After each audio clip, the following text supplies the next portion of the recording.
이 시간 우리 함께 하나님의 말씀 보도록 하겠습니다. 신약성경 누가복음 16장 1절에서 13절까지의 말씀입니다.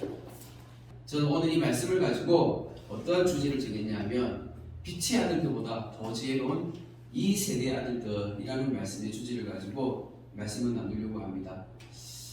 그런데 이 누가복음 16장 말씀을 이해를 하려면요, 어디서부터 이해를 해야 되냐면 15장에서부터 말씀을 읽어야지 이해를 할 수 있습니다. 단순히 그냥 16장 1절부터 쭉 읽어가지고는 이게 무슨 말인지 알 수가 없어요. 성경을 오해할 수 있기 때문에. 그래서 누가복음 16장을 이해하기 위해서는 15장 1절부터 쭉 차근차근 보면 이 말씀이 이런 내용이구나 우리가 알 수가 있기 때문에, 그래서 15장을 먼저 보도록 하겠습니다. 15장 1절을 한번 보도록 하겠습니다.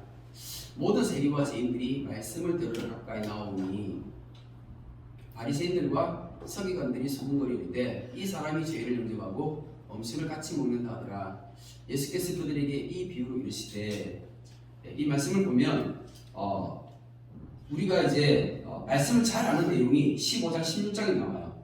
그러니까 누가복음 15장 16장에 보면 예수님께서 비유를 말씀하시는데 5가지 비유가 나옵니다. 첫 번째가 잃은 양 비유, 그 다음에 두 번째가 잃은 드라크마 비유, 세 번째가 탕자의 비유, 네 번째가 오늘 우리가 읽었던 옳지 않은 청지기의 비유, 그리고 5번째가 부자와 나사로의 비유입니다.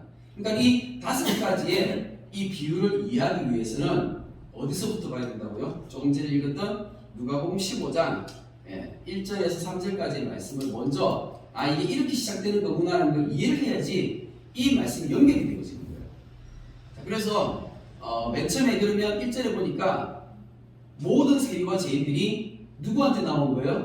예수님께 나온 거죠. 예수님한테 죄인들이 나왔어요. 그런데 그 중에 죄인들 중에 특히 누구요? 세리라고 되어 있습니다. 그러니까 세리와 죄인들이 예수님께 말씀을 들으러 나왔어요. 자, 그런데 예수님께서 어떻게 하셨냐면 예수님이 먼저 그들을 초청하신 거예요. 그래서 이 사람이 죄인을 영접하고 음식을 같이 먹는다는 거예요. 그러니까 음식을 같이 먹는다는 것은 함께 식사하면서 교제를 나누는 거잖아요. 그런데 이 식사 교제를 누가 먼저 신청한 거냐면 예수님께서 신청한 거예요. 예수님께서 이 죄인들한테 와라, 같이 식사하면서 같이 나랑 교제하자, 그러면서 나의 말을 한번 들어봐, 이렇게 예수님께서 이야기하시는 거죠. 그런데 이것을 싫어하는 사람들이 있었던 거죠. 누구예요? 바리새인과 서기관들이 싫어하는 거예요. 그러니까 바리새인들과 서기관들은 이걸 싫어했기 때문에 그래서 수군거리면서 예수님에 대해서 비난하고 비판하는 겁니다. 자, 이때에 예수님께서 이 상황에서 뭐 하셨다고요? 저들에게 비유를 말씀하신 거예요. 그래서 3절에 보니까 그들에게 비유로 이르시되, 예수님께서 비유하신 말씀이 이런 내용입니다. 자, 그러면 그 비유 내용을 간단하게 보면 우리가 잘 아는 말씀이니까 간단하게 설명해도 충분히 이해하실 수 있을 것입니다. 첫 번째 비유가 뭐라고요? 잃은 양 비유예요. 그러니까 양이 100마리가 있는데 그 양 100마리 가운데 한 마리를 잃어버렸어요. 잃어버렸을 때에, 근데 이 누가복음 15장 4절부터 7절까지의 말씀입니다. 그 말씀 가운데 핵심이 뭘 것 같아요? 이 비유의 핵심. 이 비유의 핵심은 이거예요. 7절 말씀을 한번 제가 읽어보겠습니다. 내가 너에게 이르노니 이와 같이 죄인 한 사람이 회개하면 하늘에서는 회개할 것 없는 의인 99으로 말미암아 기뻐하는 것보다 더하리라. 자, 그러면 여기서 회개할 것 없는 의인 99은 누구를 얘기하는 거예요? 지금 조금 전에 우리가 예수님께서 지금 누구랑 지금 대화를 하시는 거예요?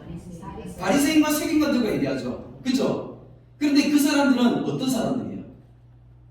이 바리새인들은 어떤 사람들일까요? 이 기독교 안에 분파가 나뉘어지는 것처럼 이스라엘에도 유대교 안에 예수님 당시 때 분파가 3가지가 나눠져 있었어요. 대표적인 것이 바리새파예요. 지금 조금 전에 우리가 했던 이 바리새파. 두 번째는 사두개파예요. 이 사도계 후손들이라고 자처하는 이 사두개파가 있었고, 그 다음에 에세네파라는 또 분파가 있었던 거죠. 자, 그런데 그런 거 다 모르셔도 일단 이 바리새인들이 이 바리새파로 유대교의 한 분파라는 것을 이해하시면 되고, 유대인들이 이 바리새인들을 그냥 봤을 때 율법을 너무 잘 지키는 거예요. 율법을 잘 지키면 어떻게 보이는 거예요? 신앙이 좋아 보여, 안 좋아 보여? 좋아 보이죠. 이런 바리새인들을, 근데 예수님은 바리새인들을 칭찬하지 않고 오히려 바리새인들에 대해서 판단하셨어요. 처음부터 판단하셨고 처음부터 이야기하신 거예요. 뭐라고 하냐면 조금 전에 이런 양의 비유에 대해서 7절 말씀에 뭐라고 얘기했냐면 회개할 것 없는 어린 99을 바리새인으로 비유하신 겁니다. 그런데 이 바리새인과 다르게 예수님께 나와온 사람들이 있었어요. 어떤 사람들이 나왔죠? 세리와 죄인들이 나온 거예요. 이 사람들은 어떻게 하는 거예요? 예수님 앞에 나와서 그 말씀을 듣고 그 말씀으로 인해서 삶이 변화되어지고 회개하게 되는 거죠. 회개하면서 삶이 변화되어진 사람들인 거예요. 그래서 이런 양 비유는 이런 거예요. 99마리의 양이 있는데 이 양들은 어떤 양이라고요? 회개할 것 없는 의인이라는 거예요. 그럼 이 사람들은 누구를 얘기하는 거예요? 바리새인과 서기관들을 얘기하는 것이죠. 왜냐하면 이 사람들은 자기 스스로를 나는 의인이라고 칭하고 나는 회개할 거 없다라고, 왜? 나는 율법을 잘 지키기 때문에 나는 경건한 사람이다라고 생각하는 거예요.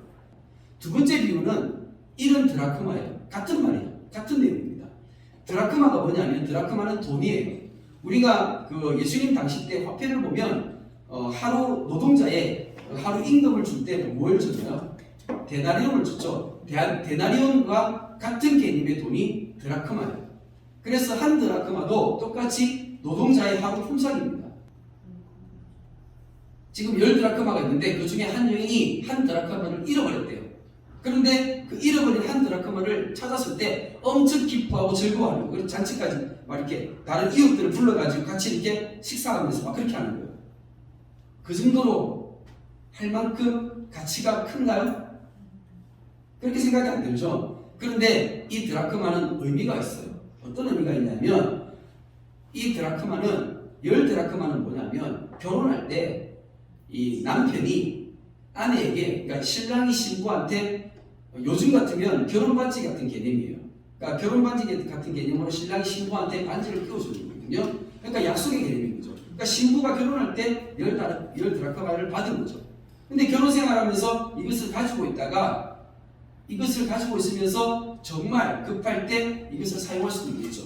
그런 개념의 이 자기에게서 결혼 반지와 같은 어떤 그런 개념의 이 돈인데, 동전인데 이걸 가지고 있는데, 근데 이걸 어느 날 10개 중에서 한 개를 잃어버린 거예요. 하나를 잃어버리면 이 신부의 입장에서 신랑이 준 이 결혼 반지를 잃어버리면 이걸 찾아야 안 찾아요? 찾는 거 맞죠? 네, 그런 개념인 것입니다. 그런 마음으로 찾게 되는 것이죠. 그래서 여기 10드라크마의 가운데서 하나를 잃어버렸는데 그것을 찾은 그 기쁨을 예수님께서 비유로 말씀하신 거예요.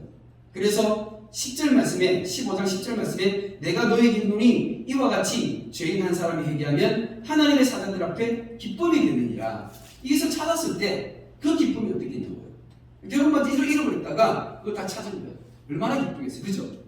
그런 기쁨을 이야기하고 있습니다. 마찬가지로 세 번째 탕자의 비유도 같은 거예요. 이 탕자의 비유도 이 맥락 속에서 이해를 하시면 탕자의 비유가 이해가 되어집니다. 탕자의 비유에는 누가 나오냐면 두 아들이 나오죠. 아버지가 나오고 두 아들이 나와요. 맏아들과 둘째 아들.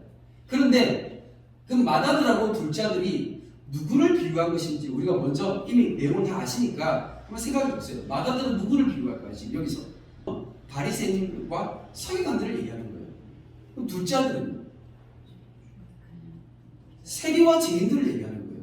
왜냐하면 지금 예수님은 이 사람들을 대상으로 해가지고 같이 얘기하다가 이거를 비유로 말씀하신 거잖아요. 그러니까 맏아들은 당연히 어떤 사람이요? 자기는 회개할 것도 없는 의인이라고 생각하는 사람들을 얘기하는 거죠. 그래서 이 세리와 죄인들이 예수님 앞에 나와서 말씀을 듣고 회개하고 돌이킨 거잖아요. 자, 우리 15장 말씀을 한번 보도록 할게요. 27절, 28절 같이 한번 읽어보도록 하겠습니다. 27절, 28절 시작.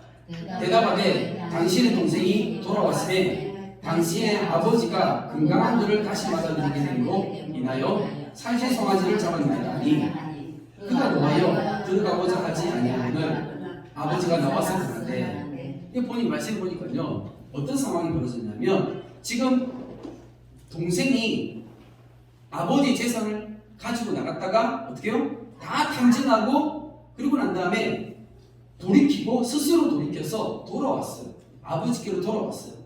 자, 돌아와가지고 아버지가 이 아들 어떻게 해요?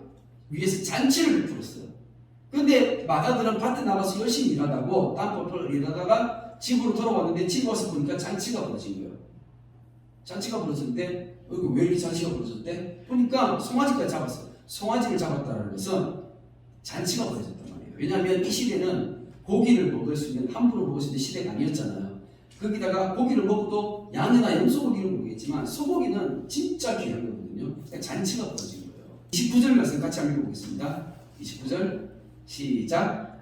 아버지께 대답하였는데 내가 여러 해 아버지를 섬겨 명을 어김이었거늘 내게는 염소 새끼라도 주어 나와 내 것으로 절기게 하신 일이 없더니.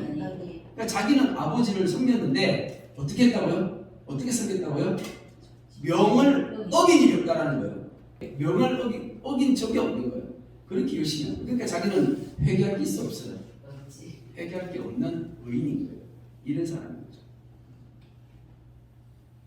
그러니까 맨 마지막 말씀에 32절에 이 내 동생은 죽었다가 살아났으며 내가 이렇다가 얻기로 우리가 즐거워하고 기뻐하는 것이 마땅하다 하니라. 이게 뭐예요? 하나님 아버지의 마음을 얘기하는 거거든요. 하나님 아버지의 마음을 얘기하는 거잖아요. 말씀을 통해서 이 말씀을 이렇게 이해하시면 성경을 다르게 이해하신 거예요. 그러니까 이 말씀을 이게 여기까지 이해하고 난 다음에 그 다음 비유를 들으면 이해가 되시는 거예요.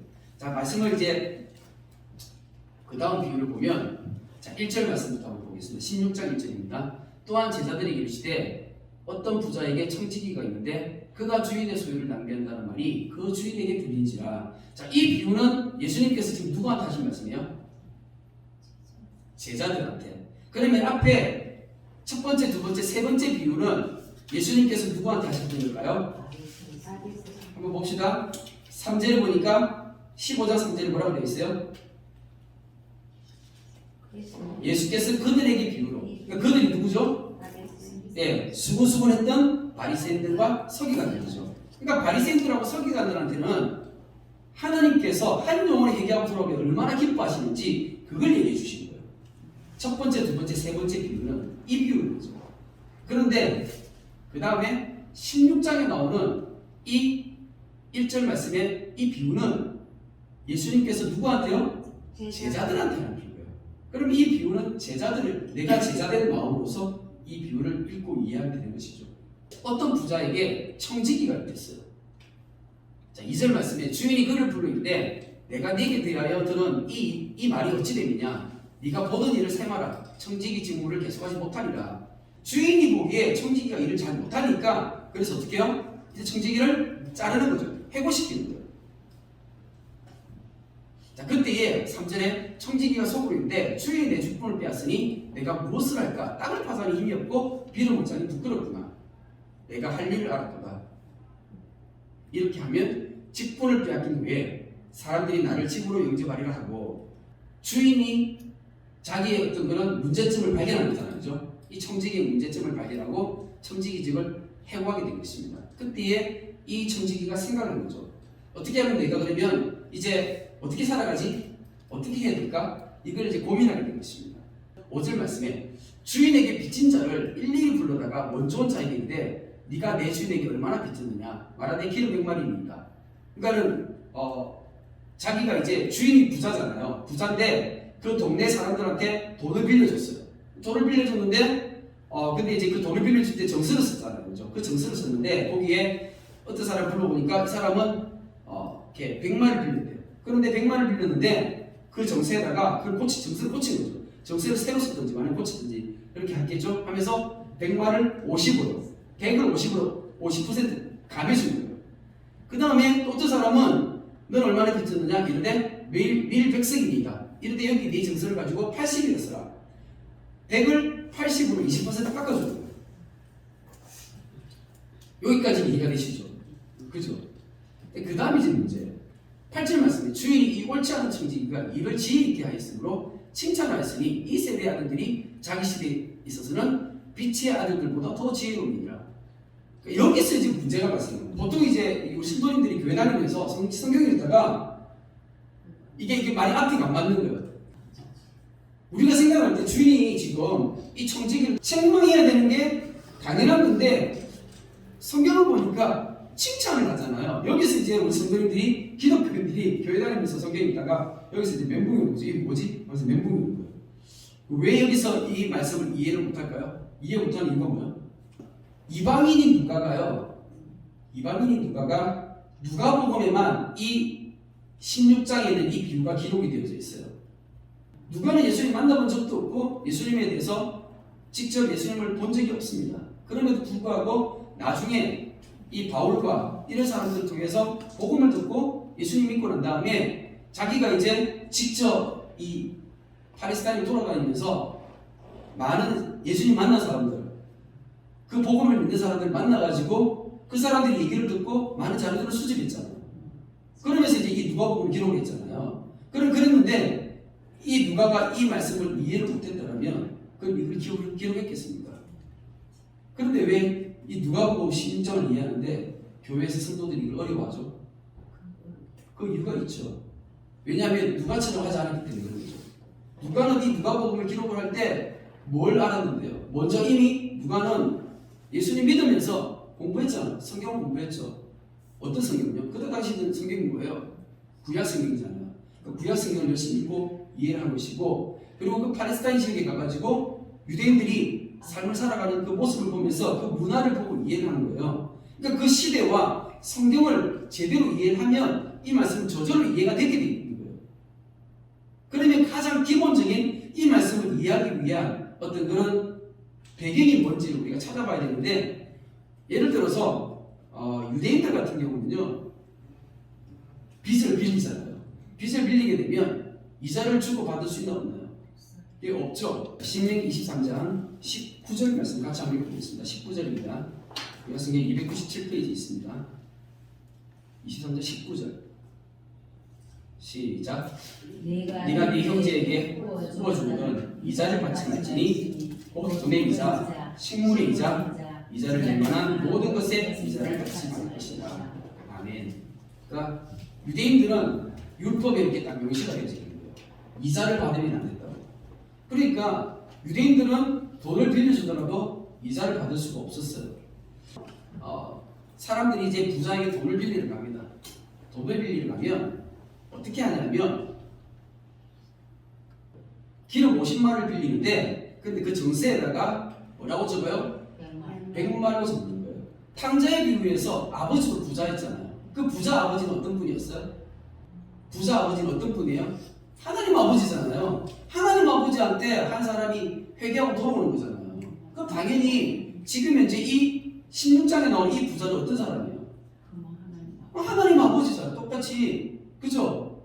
그러니까 하나님은 아주 돈이 많으신 분이에요. 그러면 하나님이 이자 받으실까요? 안 받으실까요? 이자 안 받겠죠. 이자 안 받는데, 근데 그럼 누가 이자를 받은 거예요? 청지기가 받은 거죠. 청지기가 부자 알게 받은 게 그렇게 했을까요? 모르겠을까요? 모르게 하는 거죠.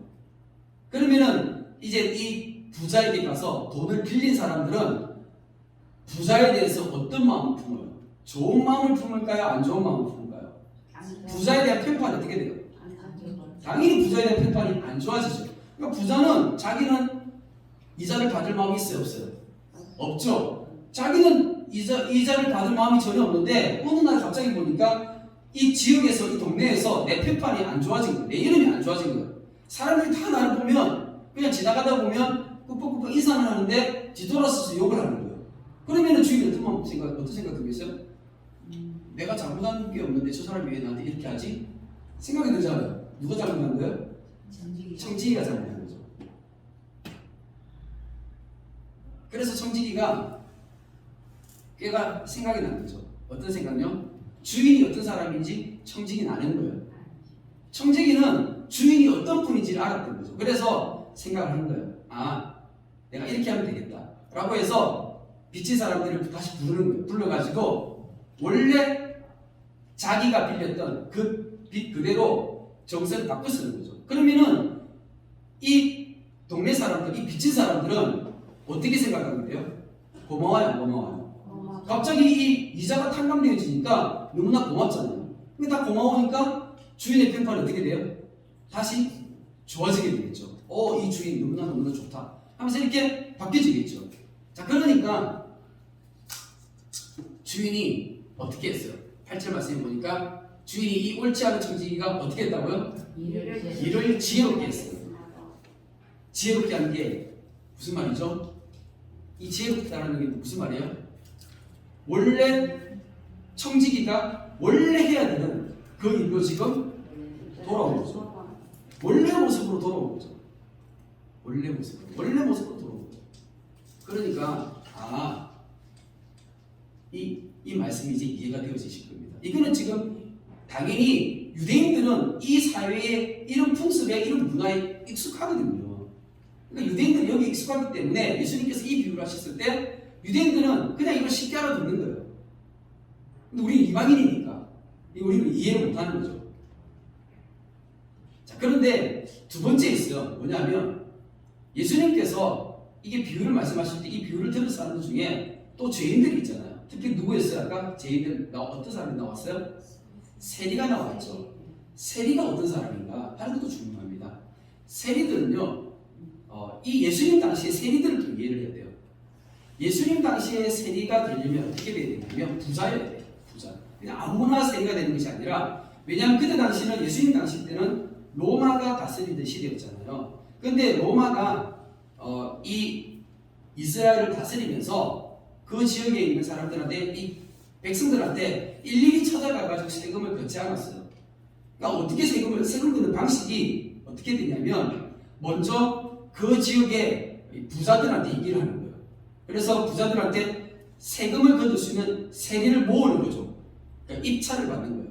그러면 부자들이 입찰을 써내가지고 입찰권을 따는 거예요.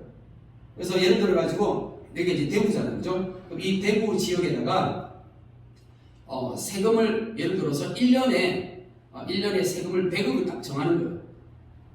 그러니까 그걸 이제 고점에 이렇게 정해놓은 그 거점에 이렇게 입찰을 하는 거죠. 그러니까 어떤 부자는 90억 하기도 하고, 어떤 부자는 100억 하기도 하고, 어떤 부자는 110억 하기도 하고, 이렇게 해가지고 하면 그 로마 입장에서는 적당한 금액을 써낸 그 입찰자를 이렇게 선정을 하는 거죠. 그러면 이제 100억을 이렇게 써낸 이 부자가 당첨이 돼가지고, 그럼 그때부터 이제 1년 동안 이 대구 지역에 있는 사람들한테 세금을 이제 자기는 걷을 수 있는 권한이 생긴 거예요. 그러면 한 사람 한 사람에게 찾아가가지고 세금을 걷는 거예요. 자, 그런데 세금을 걷을 때 어떻게 걷어요? 자기가 로마에다가 세금 낸 그 금액하고, 그 다음에 자기가 이 세금을 이제 먼저 냈잖아요, 그죠? 그럼 자기가 나름대로 또 이익을 취해야 되잖아요. 그럼 자기 이익을 더해가지고 어떤 사람한테는 10만 원 줬기도 하고, 어떤 사람한테는 20만 원 줬기도 하고, 그게 누구 마음이에요? 세리 마음이죠, 그죠? 자, 그런데 중요한 건 뭐냐면, 이 세금을 걷을 때 적당하게 걷었을까요? 아니면 자기가 로마에다가 세금 낸 거에다가 자기 이익을 취할 때 과하게 세금을 물렸을까요? 그 당시에 이 사람들이, 세리들이 과하게 세금을 매긴 거예요. 그러니까 문제가 생긴 거죠. 그러니까 이제 이 세리들은 어떤 사람이냐면 다 유대인들이었어요. 그러니까 유대인들한테 찾아가서 세금을 걷는 거예요. 그러면 로마 입장에서는요, 이게 약간 도움이 또 되는 거예요. 왜냐하면 그 같은 민족 안에서 분열을 시키는 거잖아요. 세리들하고 일반 백성들하고 분열을 시키는 거예요. 그러니까 자연적으로 막 이렇게 분열이 되잖아요. 저 세리 저 나쁜 놈 하면서 정말 이게 세금을 10만 원만 받으면 될 건데 20만 원, 30만 원 받아가면 욕을 할 거 아니에요, 그죠? 그리고 로마에 붙어서 사는 이 친일파 같은 거 하면서 이렇게 그렇게 할 거 아니에요. 그렇게 되는 거예요. 그래서 이 세리들, 이 죄인들, 이 사람들의 모습을 먼저 이해를 하셔야 됩니다. 그러면 지금 예수님께서 지금 이 비유를 말씀하셨을 때 이 옳지 않은 청지기는 결국에는 유대 사회의 그 모습을 나타내었고, 또 한편으로는 어떤 사람들요? 세리와 죄인들의 모습을 그대로 예수님께서 담아서 지금 비유로 말씀하신 거예요. 그러면 지금 그 다음 말씀에서 이제 또 이렇게 사람들이 읽다가 이해가 안 되는 게, 이 세대의 아들들이 자기 시대에 있어서는 빛의 아들들보다 더 지혜롭다는 거예요. 그러면은 이 세대의 아들들은 누구? 빛의 아들들은 누구를 얘기하는 거예요, 지금? 우리가 처음에 15장 1절에서 말씀을 할 때 이 세대의 아들들, 빛의 아들들 두 부류의 사람이 나왔잖아요. 이 세대의 아들들은 누구예요? 세리와 죄인들을 얘기하는 것이죠. 그러면 빛의 아들들은요? 바리새인들과 서기관들이죠. 왜 이 바리새인들과 서기관들이 빛의 아들들이에요? 자기 자신이 스스로 의롭다라고 하기 때문에 예수님께서 그들을 빛의 아들들이라고 사실은 비꼬아서 하는 말이죠. 그렇잖아요. 그럼 누가 지혜로운 거예요? 예수님이 보실 때 누가 지혜로운 거예요? 예수님이 보실 때 지금 누가 더 지혜로운 거예요? 누가 더 옳은 거예요?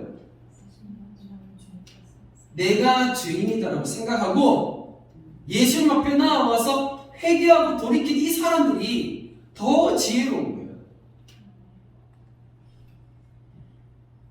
9절 말씀에 내가 너에게 말하노니 불의의 제물로 친구를 사귀라. 그리하면 그 제물이 없어질 때에 그들이 너희를 영주할 처소로 영접하리라 라고 말씀하시는 겁니다. 그러면 예수님께서 지금 말씀하신 이 불의의 제물은 무엇을 얘기하는 거예요? 불의의 제물은 이자를 붙여가지고 자기 개인 이익을 취했잖아요. 그거를 불의의 제물이라고 한 거예요. 그런데 그 불의의 제물을 어떻게 한 거예요 지금? 포기한 거죠. 그걸 버린 거죠. 왜냐하면 자기가 이제 주인한테 들켰잖아요.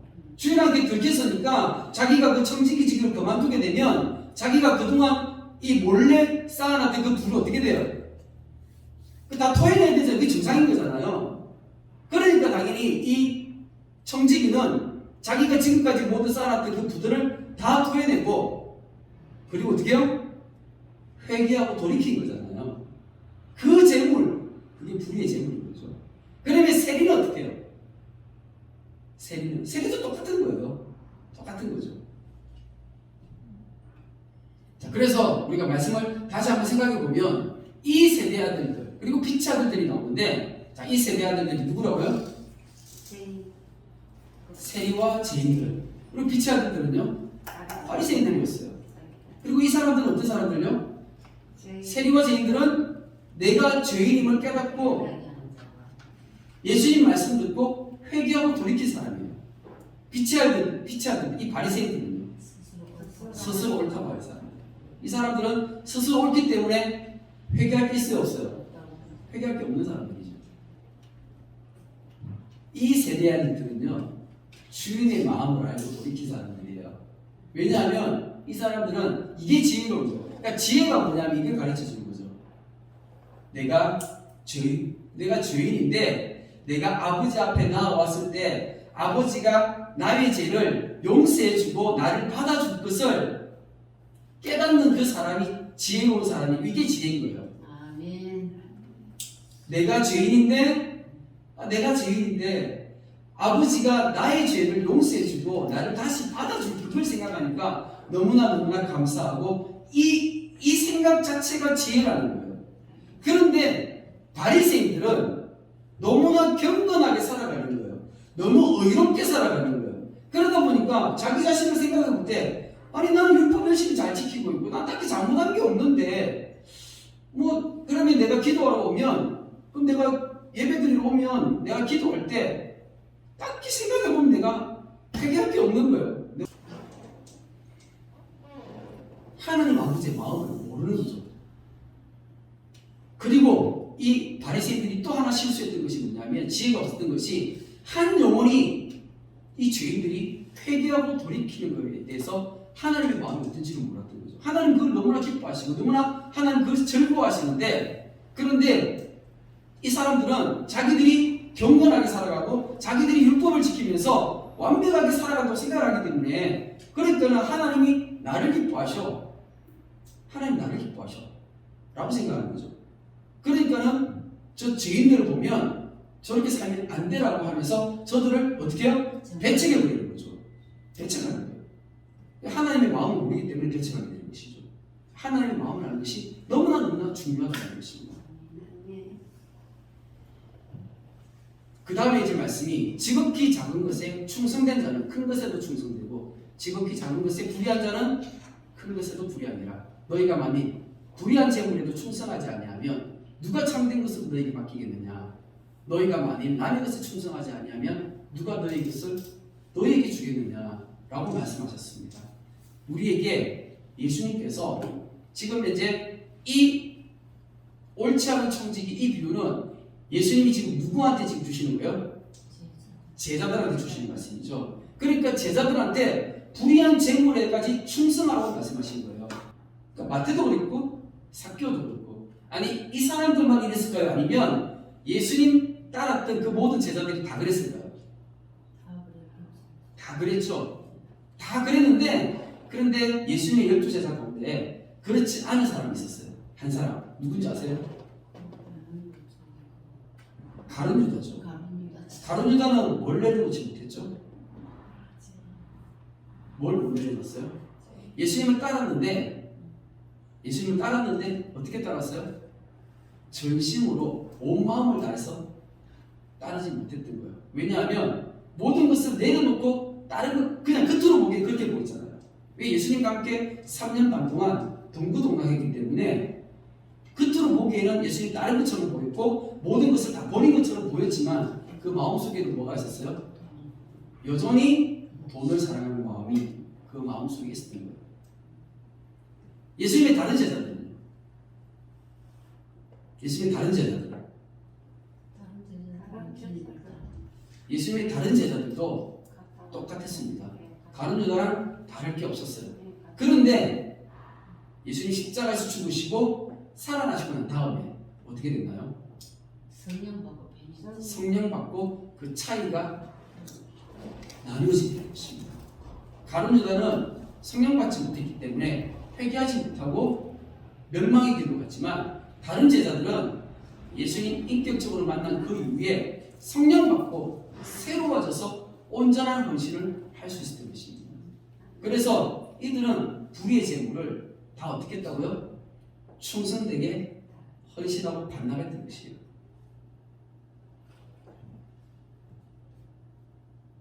예수님께서 이렇게 말씀하십니다. 13절 말씀에 지 하인이 두 주인을 섬길 수 없나니 포기를 미워하고 저를 사랑하거나 포기를 중히 여기고 저를 경히 여길 것이니라. 너희는 하나님과 재물을 겸하여 섬길 수 없느니라 라고 말씀하십니다. 이때 두 주의를 얘기하잖아요. 두 주의. 하나님과 재물이라고 하는데 하나님이 눈에 보이는 분인가요? 하나님 눈에 안 보이시는 분이잖아요. 그렇게 하나님 눈에 안 보이기 때문에 우리의 마음속에 하나님을 담아두는 거예요. 우리의 마음속에 하나님을 담아둘 수 있어요. 돈을 사랑하는 그 마음이 눈에 안 보이잖아요. 그렇잖아요. 근데 그 마음이 내 속에 있으면 하나님께서 계셔야 될 그 자리에 우상이 들어가 있으면 어떻게 된다고요? 같이 있을 수 없다고요. 왜냐하면 내 마음은 하나님으로 가득 채워야 되는데, 근데 내 마음 속에 하나님 말고 그 외에 다른 것이 채워지게 되면요, 그게 우상이라고 합니다. 여기서 그래서 하나님과 재물을 겸하여 섬길 수 없다고 하는데, 여기서 이 재물이라는 것은 바로 우상을 얘기하는 겁니다. 그래서 헬라어 원문에도 보면 맘몬이라고 나와요. 맘몬. 이 맘몬이라는 것은 바로 우상을 얘기하고 돈을 얘기하는 것인데, 이 돈의 신을 얘기하는 거예요. 그래서 우상을 얘기하는 것입니다. 하나님 우리에게 내려놓으라고 말씀하시는 거예요. 오늘 우리가 이 말씀을 통해서 배웠습니다. 자, 그런데 14절 말씀에 이렇게 되어 있죠. 바리새인들은 돈을 좋아하는 자들이라 이 모든 것을 듣고 비웃거늘. 왜 바리새인들이 이 비유를 듣고 비웃었는지 이해가 되십니까? 바리새인들은 어떤 사람들이었을까요? 바리새인들은 하나님을 경건하게 섬기고 하나님을 최선을 다해서 율법을 지키면서 자기들은 최선을 다해서 그렇게 살아가는 것처럼 보이지만, 그런데 하나님은 무엇을 보시는데요? 하나님 그 마음의 중심을 보시잖아요. 그 바리새인의 그 마음 중심 가운데 하나님 말고 다른 게 들어있는 거예요. 그런데 사람들은, 이 바리새인들은 겉으로 보기에는 하나님 앞에 최선을 다하고 하나님 앞에 하나님을 잘 섬기는 것처럼 보이지만 그 마음 중심은요, 엉뚱한 데가 있었던 거죠. 그 마음 중심에는 사람들에게 잘 보이기 위한 명예요. 그래서 15절 말씀에 뭐라고 되어 있습니까? 예수께서 이르시되 너희는 사람 앞에서 스스로 옳다 하는 자들, 무슨 말인지 아시겠죠?